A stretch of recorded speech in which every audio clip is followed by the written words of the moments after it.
Les nains ne méritent pas de vivre. How dare you! Il est sympa Gimli, hein. Un peu grognon au début, mais au final il est marrant, courageux, loyal, bref, plutôt un bel ambassadeur pour sa race. Et de manière générale, c'est vrai que les nains qui ont été popularisés par les films de Peter Jackson sont plutôt sympathiques. Mais alors, pourquoi je dis qu'ils méritent pas de vivre? En fait, je viens de passer 2 semaines à étudier l'histoire des nains pour mieux comprendre leurs origines. Et je vous avoue que c'est pas joli. Et c'est même pas moi qui le dis. Les événements parlent d'eux-mêmes. Alors si ça vous intrigue, enfilez votre casque de mineur et préparez-vous à renoncer à votre amour pour les longues barbes. Parce que je vais vous raconter la véritable histoire des nains de Tolkien. Oui, ce casque est ridicule. Bon, on va attaquer fort. Déjà, les nains, ils devraient même pas exister. Et c'est pas une métaphore pour vous choquer, hein. Littéralement, dans l'univers de Tolkien, les nains, c'est une erreur de parcours. Parce que normalement, les espèces qui sont censées peupler la Terre du Milieu, elles sont créées par Eru Ilúvatar. Dieu quoi. Eru, il a fait des espèces d'enfants qui sont des sortes d'apôtres, on les appelle les Valar, on va dire c'est des demi-dieux. Et ben il y a un des Valar qui se sent l'âme d'un créateur. Il s'appelle Aulé et il faudrait que je fasse une vidéo à part entière sur lui parce qu'il est quand même à l'origine de pas mal de conneries. Par exemple, c'était le mentor de Sauron et de Saruman. Donc si tu veux être certain de devenir méchant, tu fais un petit stage avec lui. Bref, le petit Aulé, il était trop chaud d'avoir des êtres vivants à qui enseigner ses compétences de forgeron. Normalement, il aurait dû attendre qu'Eru Ilúvatar réveille ses premiers enfants, à savoir ses saloperies d'elfes, mais Aulé, il a pas envie d'attendre. Donc en secret, avec ses 10 petits doigts, il crée ses propres créatures, les nains, qu'il conçoit pour être forts et inflexibles, et peu enclin à tolérer la domination par d'autres peuples. Il crée même une langue à part entière, le Khuzdul. Le melon du gars. Bon, le problème c'est qu'Aulé, il a pas le pouvoir de rendre ses créations vraiment vivantes de manière indépendante. Donc, ces nains, ils s'animent que quand il a son esprit tourné vers eux. Sauf qu'évidemment, Eru le découvre. C'est Dieu quand même. Et le vieux, il est pas content. C'est moi qui crée les bestioles, putain, c'est pas difficile à comprendre. J'ai tout organisé, tout planifié au poil de cul, là, et toi tu peux pas tenir quelques siècles, merde. Ouais, je suis désolé, boss. J'ai pas pu résister. Ah non, mais j'en ai marre, sans déconner, entre toi et Melkor, là. Pourquoi il est habillé comme ça, celui-là? C'est une femme. Bah non, ça peut pas être une femme, il a une... Mais non... Il m'a fait des femmes à barbe. Du coup, Eru passe un savon à Aulé qui s'excuse et comprend qu'il doit se débarrasser de son œuvre. Il lève donc un énorme marteau pour écraser les nains, et la surprise, les petits bonhommes lèvent les mains pour se protéger, preuve qu'ils viennent d'être dotés d'une vie indépendante. Eru, pris de compassion, venait de faire un cadeau à Aulé, accorder la vie aux nains dans son monde. Il demande juste à Aulé d'attendre que les elfes naissent en premier comme c'était prévu. Donc Aulé répartit 7 nains endormis sous différentes montagnes de la Terre du Milieu. À leur réveil, ça donnera donc 7 rois pour 7 familles de nains, la plus connue étant celle des Longues Barbes, fondée par le roi Durin, ou Durin, ancêtre de Gimli. Et voilà pour la naissance des nains, et vous voyez que rien qu'avec ça, on pourrait dire qu'ils méritent pas vraiment de vivre. Mais vous allez voir que la suite de leur histoire est beaucoup plus croustillante. Que vous ayez lu les livres ou simplement vu les films, il ne vous aura pas échappé que les nains et les elfes, ils sont pas vraiment copains comme cochons, hein. On pourrait penser que cette haine provient de différences culturelles qui créent un fossé entre deux peuples au fil des décennies. Mais en fait, pas du tout. Si les deux espèces se détestent, c'est à cause d'un événement tragique qui a eu lieu très tôt dans leur histoire. Et ça me fend le cœur de le dire, mais c'est pas la faute des elfes. Comme j'en ai parlé dans ma vidéo sur les elfes, dans les premiers temps du monde, une partie des elfes quitte la Terre du Milieu pour rejoindre Valinor, la Terre des Dieux disons, pendant que les autres restent sur le vieux continent et s'installent dans diverses forêts. Notamment dans les forêts du Beleriand, une contrée à l'ouest de la Terre du Milieu qui a ensuite disparu sous les eaux. Le plus grand royaume elfe de cette époque est gouverné par un couple de légendes, Elúthingol, qui est un des tout premiers elfes de l'histoire, et Melian, une Maya, donc un être quasi divin, juste en dessous des Valar. Et c'est donc le peuple de Thingol, les Sindar ou elfes gris, qui rencontre en premier les nains. Plus exactement les nains des cités de Nogrod et Belegost dans les montagnes bleues. Et au début, ça se passe super bien. Les deux peuples travaillent ensemble, échangent des compétences, et ils créent même conjointement la cité de Menegroth, les 1000 cavernes, qui devient la capitale du royaume de Thingol, le Doriath. Je ne vais absolument pas tout bien prononcer. Enfin, comme vous voyez, ça partait plutôt bien. Mais suite au retour en Terre du Milieu de Melkor, a.k.a. Morgoth, le boss de Sauron, s'enchaîne une série de quêtes et de rebondissements qui fait que Thingol se retrouve en possession d'un joyau extraordinaire et envoûtant, un Silmaril. Subjugué par ce trésor, il veut le mettre en valeur et pouvoir porter ce joyau sur lui, donc il demande aux artisans nains qui vivent à Menegroth de sertir le Silmaril dans le Nauglamir, un collier mythique offert par des nains à Finrod, un autre grand personnage elfe. Donc Singol remet le Silmaril aux nains en leur disant de faire ça bien quoi. Bon alors là, Singol qui est censé être un grand sage elfe, pour le coup il est un peu con hein. Les Silmarils, puisqu'il y en a plusieurs, ce sont des gemmes quasiment maudites qui attirent le malheur sur tous ceux qui les possèdent, et surtout qui exacerbent la convoitise. Et lui il se dit... Tiens, je vais confier ça à des nains. Le flair du mec. En tout cas, les nains s'exécutent et réalisent leur plus belle œuvre. Je cite, un collier d'or où étaient serties d'innombrables pierres de Valinor, qui avaient le pouvoir de reposer sur celui qui le portait aussi légèrement qu'un fil de lin, et de garder la même élégance et la même grâce sur tout le monde. Sauf que, évidemment, le pouvoir d'attraction du Silmaril envoûte totalement les nains. Déjà que les gars ils sont rapaces de base, hein. Les nains réclament carrément l'œuvre avec le Silmaril en paiement de tout leur service. C'est beau, hein? C'est magnifique. Bravo à vous, chers amis nains. Ouais, c'est nous qu'on l'a fait. Oui, tout à fait. Vous me le donnez maintenant, s'il vous plaît? Et non, c'est nous qu'on l'a fait. Oui, je sais, je paye pour ça, mais c'est mon Silmaril, donc s'il vous plaît. Non, c'est nous qu'on l'a fait. Oui, je sais, c'est moi qui vous ai confié cette tâche, donc bravo, mission accomplie. Maintenant, s'il vous plaît, est-ce que vous pouvez me donner ce pourquoi je vous ai payé? Non. C'est nous qu'on l'a fait. Il est très con, c'est moi là. Thingol prend ça très mal et envoie chier les nains avec beaucoup de mépris. C'est un elfe, hein. Et c'est là que le tempérament avide et coléreux des nains éclate au grand jour. Ils dégainent leurs lames et dans une explosion de violence, tuent Thingol dans sa propre salle du trône. Le détail des événements diffère un peu suivant les versions de Tolkien, mais une chose est certaine, Thingol meurt à cause des nains. Après leur crime, les nains s'enfuient pour regagner leur cité montagneuse de Nogrod. Mais ils sont interceptés par une troupe d'elfes qui les écrase. Presque tous. 2 survivants parviennent à regagner leur cité d'origine et à raconter leur version des faits en modifiant quelques détails. Ils se font passer pour les victimes en disant que les elfes les ont trahis, qu'ils n'ont pas voulu les payer et qu'ils ont tué tout le monde. Du coup, le roi de Nogrod il se pose pas plus de questions que ça et il envoie toute une armée. Un bon dirigeant ça. Armée qui pénètre dans le royaume de Doriath sans résistance car suite à la mort de Singol, Méliane est partie pour Valinor et a donc levé la barrière magique qu'elle avait tissée tout autour pour protéger le royaume. L'armée naine avance donc à sa guise et tue tous les elfes qu'elle croise sur son chemin jusqu'à Ménégros où les nains mettent la cité à sac et repartent avec les trésors elfes. Mais sur le retour, l'armée naine est attaquée par Beren, un humain allié des elfes, qui est épaulé par des Ents. Et quand il y a des Ents qui t'attaquent, tu sais que t'as déconné et que t'as poussé le bouchon beaucoup trop loin. Les nains se font donc défoncer et perdent tous les trésors volés. Tout ça pour ça les gars. Par la suite, du coup, les nains de Nogrod sont plutôt inexistants, tandis que les nains de l'autre cité de Belegost essaient quand même de rattraper le coup en aidant les elfes dans la guerre contre Morgoth. Mais n'empêche qu'à cause de leur cupidité et de leur mauvaise foi, le royaume de Doriath est sans défense et resubira des saccages jusqu'à sa disparition totale en fait. Donc les gars, en une dispute, ils ont réussi à buter l'un des elfes les plus mythiques de l'histoire et à ravager et à amener en fait à sa perdition l'un des tout premiers royaumes elfes. Des bons copains ça. Jusqu'à la fin du premier âge, ils vont du coup rester assez discrets, jusqu'à ce que les Valar en aient assez des conneries de Morgoth et décident de noyer le Beleriand sous les eaux, accélérant le déclin des nains des montagnes bleues. Bon, pour un peuple qui était pas vraiment censé être là à la base, on peut pas dire que les gars ils fait une très bonne première impression. Hein. Mais on arrive dans le deuxième âge avec des chamboulements de continents. Donc, hop, nouvelle coupe pour une nouvelle vie, tout est encore possible pour les nains. Surtout que là, je vous ai seulement parlé de 2 grandes familles de nains des montagnes bleues. Mais il y a les autres familles de nains, éparpillées un peu partout, donc on peut espérer qu'ils soient différents et que ça se passe bien avec les autres espèces. Et vous savez quoi ? Eh ben ça se passe super bien au début du deuxième âge. Plus particulièrement pour le clan de Durin, le premier père des nains. Un peuple qu'on appelle les Longbarbes et qui se développe à la base dans la cité de Khazad-dûm, la fameuse Moria, nichée dans les Misty Mountains ou Mont Brumeux. Khazad-dûm c'est THE cité naine pendant le deuxième âge, et elle est en plus renforcée par la migration des nains des montagnes bleues qui s'accélère après la noyade en fait du Beleriand. Et là c'est assez fou parce qu'on dirait que les événements dramatiques là, du premier âge, ils ont aucun écho dans les relations nains-elfes du deuxième âge. Bon, le peuple de Durin, ça a l'air d'être des machines quand même, mais ils s'entendent vraiment bien avec tout le monde, ils forgent une alliance avec les peuples humains qui vivent autour des montagnes, mais aussi avec les elfes qui se sont implantés là. Ils deviennent carrément amis avec Celebrimbor et sa team de forgerons là. J'irai même plus loin. C'est la plus forte relation nain-elfe qui existait à travers toute l'histoire. Ils travaillent ensemble et ils s'entraident pendant des siècles, et c'est d'ailleurs grâce à cette collaboration que sera créée la porte magique de la Moria. Les nains se montraient à nouveau sous leur meilleur jour, et c'est comme si le conflit entre les deux races n'avait jamais existé. Mais vous vous doutez bien que ça ne pouvait pas durer. Un beau jour, un étranger, soi-disant envoyé par les Valar, débarque chez les elfes et devient rapidement un des tauliers de la team forgeron. Il se fait appeler Anatar, et il contribue à la fabrication de nouvelles merveilles, des anneaux de pouvoir. Attention, spoiler pour qui sont pas au courant.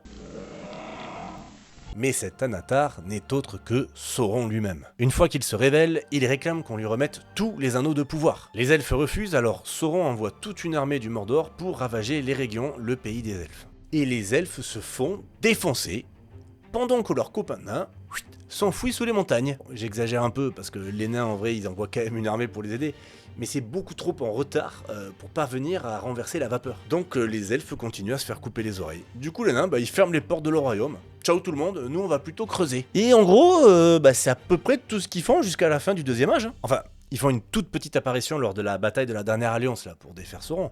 Mais deux choses. D'un, cet événement, il est bien décrit comme la dernière alliance entre les elfes et les hommes, pas les nains. Donc, je suppose que leur participation a dû être très discrète. Allez, on y va les gars. Wow, attendez, on attend pas les autres? Quels autres? Et comment ça, quels autres? On est 3 là. Oui. Attends, c'est ça notre participation à la guerre? Oui. Ah oui, d'accord. Putain. Ouais, je sais. Et de deux, il se passe presque 2000 ans avant cette bataille. Et pendant 2000 ans, les elfes et les humains, face à Sauron, ils ont pas chômé. Alors que les nains, ils faisaient quoi? Ils creusaient. Ouais, mais attends, eux aussi, ils étaient régulièrement attaqués par des orques, hein. Oui, la prochaine fois, ils réfléchiront une stratégie un peu meilleure que... On va s'enfermer sous terre dans des villes qui ont seulement 2 sorties. Ça se saurait si l'approche du lapin dans un terrier c'était safe. En tout cas, Sauron est défait lors de cette bataille et ça nous amène au troisième âge. Pour que vous compreniez bien, je récapitule. Premier âge, gros drama des nains, meurtre, vol, guerre avec les elfes. On peut dire qu'il y a une très belle entrée dans le game. Deuxième âge, tentative de mieux, paix avec les humains, amitié avec les elfes. Mais ensuite, fermeture des frontières et cache-cache géant dans les montagnes. Et en plus, ce que j'ai pas précisé, c'est qu'après le passage de Sauron, les rois nains, ils récupèrent tous un autre pouvoir. Alors, heureusement, ils sont suffisamment têtus pour résister à Sauron. Mais leurs anneaux, ils ont quand même une influence néfaste, puisqu'ils renforcent leur goût pour la thune et les pierres précieuses. Ils avaient besoin de ça. Du coup, ça va quand même créer des conflits internes au sein même des sociétés naines. Donc, deuxième âge, c'est mieux, mais c'est pas folichon non plus. En tout cas, c'est pas suffisamment bien pour rattraper leur dinguerie du premier âge. Du coup, pour le troisième âge, fini les cadeaux. C'est comme si la vie leur avait laissé une chance. Puis qu'elle avait été déçue, et que du coup, elle décide que c'est bon, on va se passer des nains. Déjà à la fin du deuxième âge, les orques commençaient à bien s'incruster dans les monts brumeux. Mais alors au troisième âge, c'est open bar pour eux. Les gars se multiplient, créent des forteresses et se mettent à harceler les nains dès qu'ils en ont l'occasion. Et après 1980, c'est la grosse teuf. Pourquoi 1980 ? Parce que les nains ont creusé trop profondément et avec trop d'avidité. Vous savez ce qu'ils ont doivent réveillé l'ombre et la flamme.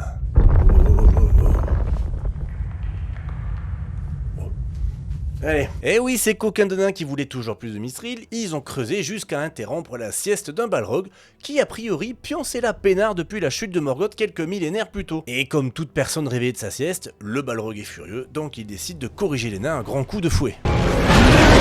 Les nains essaient de l'affronter pendant un temps, mais il leur met raclée sur raclée. Il tue même le roi Durin VI, puis son fils l'année suivante. Ça lui vaudra le surnom de Fléau de Durin, avant que Gandalf ne l'appelle Flamme d'Udun.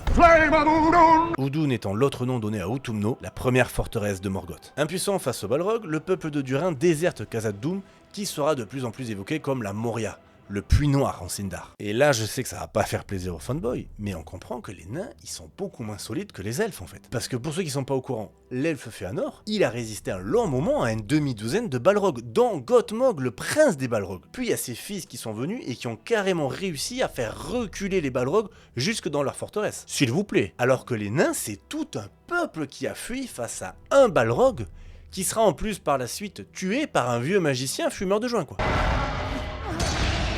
Je vous laisse en tirer vos propres conclusions. Du coup, 1981 du troisième âge, exode du peuple de Durin qui se disperse en divers endroits de la Terre du Milieu, principalement en deux parties, vers le nord dans les montagnes grises et vers l'est pour fonder le royaume sous la montagne de Erebor. Ceux des montagnes grises se développent bien pendant 500 ans, jusqu'à ce qu'à nouveau leur cupidité réveille des vestiges du passé. Rappelez-vous que les 7 rois nains, ils ont tous reçu un autre pouvoir de Sauron pendant le deuxième âge, augmentant leur avidité. Du coup les mecs ils ont amassé et ça a donné 7 trésors légendaires comme celui qu'on voit dans le Hobbit. Le problème c'est que certaines créatures sont tout aussi avides de trésors que les nains. Mais là on parle de créatures bien plus cruelles et bien plus puissantes. Des créatures créées par Morgoth et qui étaient restées cachées pendant des millénaires après sa chute. Je parle des grands dragons.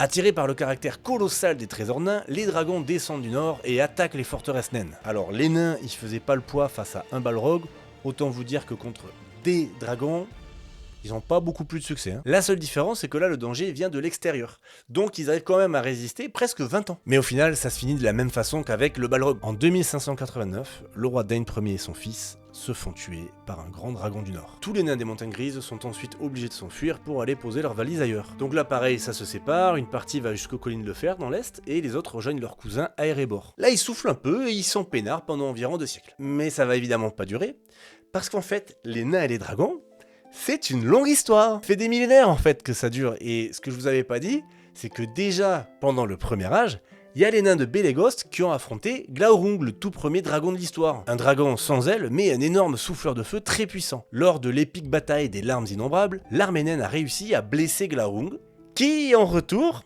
s'est énervé et a buté le roi. Voilà, donc ça faisait déjà 1-0 pour les dragons, puis deuxième but dans les montagnes grises, puis on revient donc aux nains d'Erebor, qui en plus de leurs trésors, ont en leur possession l'Arkenstone. Eh bien il n'en fallait pas plus pour attirer l'attention d'un nouveau dragon, le Grand Smaug. Bon, je vous fais pas un dessin, le gars Veni Vidi Vici, il éclate les nains et les humains qui vivent autour d'Erebor, et nos petits compagnons barbus se retrouvent à nouveau SDF, aéré en terre du milieu. Et 3-0 pour les dragons, et fin du match, hein, parce qu'au final, c'est un humain qui arrive à buter Smaug. Bon, raclé contre un balrog, raclé contre chaque dragon rencontré, allez, il reste les orques, on peut peut-être se refaire une santé. Après la débâcle d'Erebor, encore une fois, les nains se séparent. Une partie va se réfugier dans les collines de Fer, et une autre partie va s'installer dans le pays de Dain, ou Dunland. Mais rapidement, le roi Tror repart en expédition pour les Monts Brumeux et la Moria, où il se fait buter par le fameux Azog. Mais il se fait pas juste tuer en fait. Azog le décapite, grave son propre nom sur la tête du nain, lui pisse dans la bouche... Non, je rigole. Enfin, je rigole sur la pisse, mais il lui grave vraiment la tête, puis il jette sa tête à Nar, un nain qu'il épargne pour faire office de messager. Pour se moquer de lui, Azog lui jette aussi un sac rempli de pièces de peu de valeur, et il le laisse partir pour avertir tous les nains que Azog est le maître de la Moria et qu'il ne tolère plus aucun nain ici. Comme on peut s'en douter, l'attention est assez peu appréciée par les fils de Tror qui lancent du coup un appel à la guerre à toutes les maisons naines, le but étant d'éradiquer les orques des Monts Brumeux une bonne fois pour toutes. Du coup, pendant les 6 années qui suivent, ça ferraille sec dans les tunnels des Monts Brumeux, et inexorablement, les nains reprennent du terrain et font reculer les orques qui se retrouvent acculés vers la Moria, sous le commandement d'Azog. Arrive alors le climax de cette guerre.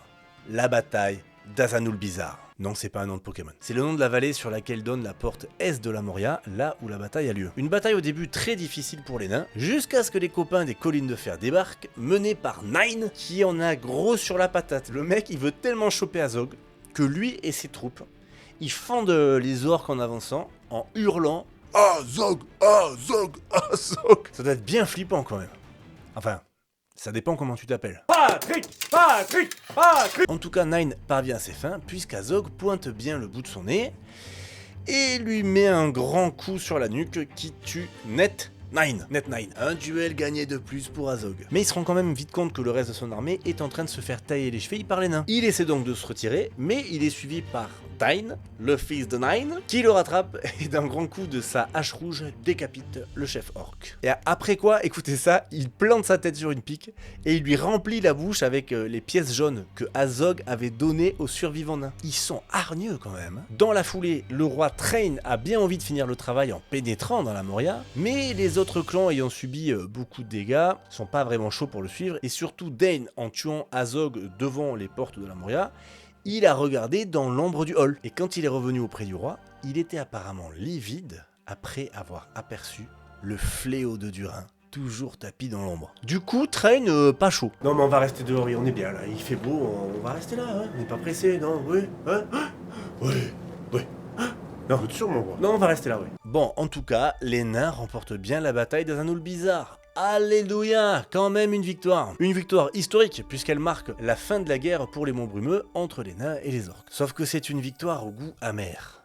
Les nains ont perdu énormément de troupes dans cette guerre. Et au final, ils ont nettoyé les montagnes, mais ils peuvent toujours pas reprendre l'élément principal qu'est la Moria. Donc les clans rentrent chez eux et le roi Thrain va errer autour du pays de Dain avant d'aller s'installer à l'ouest dans les montagnes bleues en 2802. Ouais, mais t'imagines tout ça pour même pas vivre dans les monts brumeux quoi. Une quarantaine d'années plus tard, le roi Train décide de repartir en expédition pour cette fois-ci reconquérir Erebor. Le mec il lui faut un os à ronger quoi. Mais il se fait capturer par les troupes du nécromancien. Après, il se fait torturer et tout ça pour mourir quelques années plus tard. Dragon, Balrog, Azog, Sauron, sans déconner. En fait, quand tu deviens roi des nains pendant le 3e âge, tu sais que t'es condamné à te faire terminer par un grand méchant, quoi. Du coup, tu dois pas du tout être chaud quand on te propose le trône. Monseigneur, le roi, votre père, est mort. Vous serez couronné demain. Ah non. Ben, si, monseigneur. Ah non, ah non. Ah si, monseigneur. Non.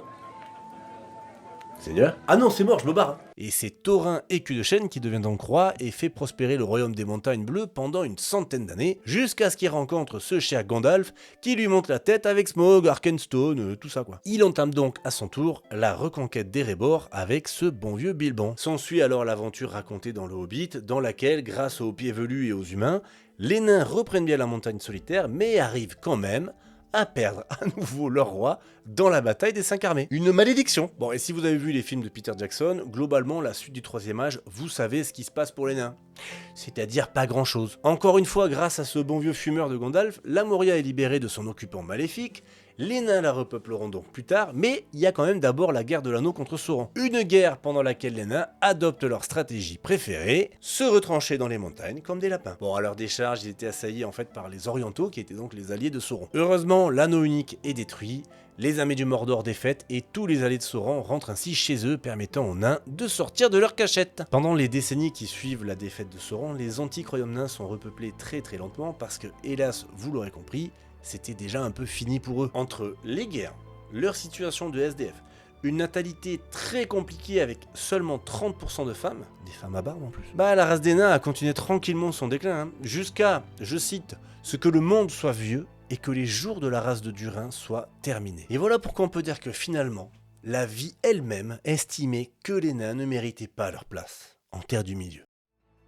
Merci à vous qui êtes de plus en plus nombreux à me suivre, et si ça vous a plu et que vous voulez soutenir la chaîne, sachez que je lance un Patreon. Je dirais que ça s'adresse à 2 types de personnes, ceux qui veulent simplement soutenir financièrement la chaîne, et je vous remercie infiniment pour ça, et ceux qui ont envie de voir davantage de l'aventure, suivre ça de plus près, rejoindre une communauté, etc. Et donc pour cela, l'idée c'est que je vais carrément montrer mes processus de création, les scripts des vidéos, le travail en cours, les bêtisiers, enfin vous montrer en fait davantage quoi, l'envers du décor. Je pense que c'est vraiment intéressant et que ça va vraiment aider à créer une vraie communauté. Donc pas d'obligation, mais pour ceux que ça tente, je vous mets le lien en description, et je vous dis à la prochaine vidéo, merci encore, bisous.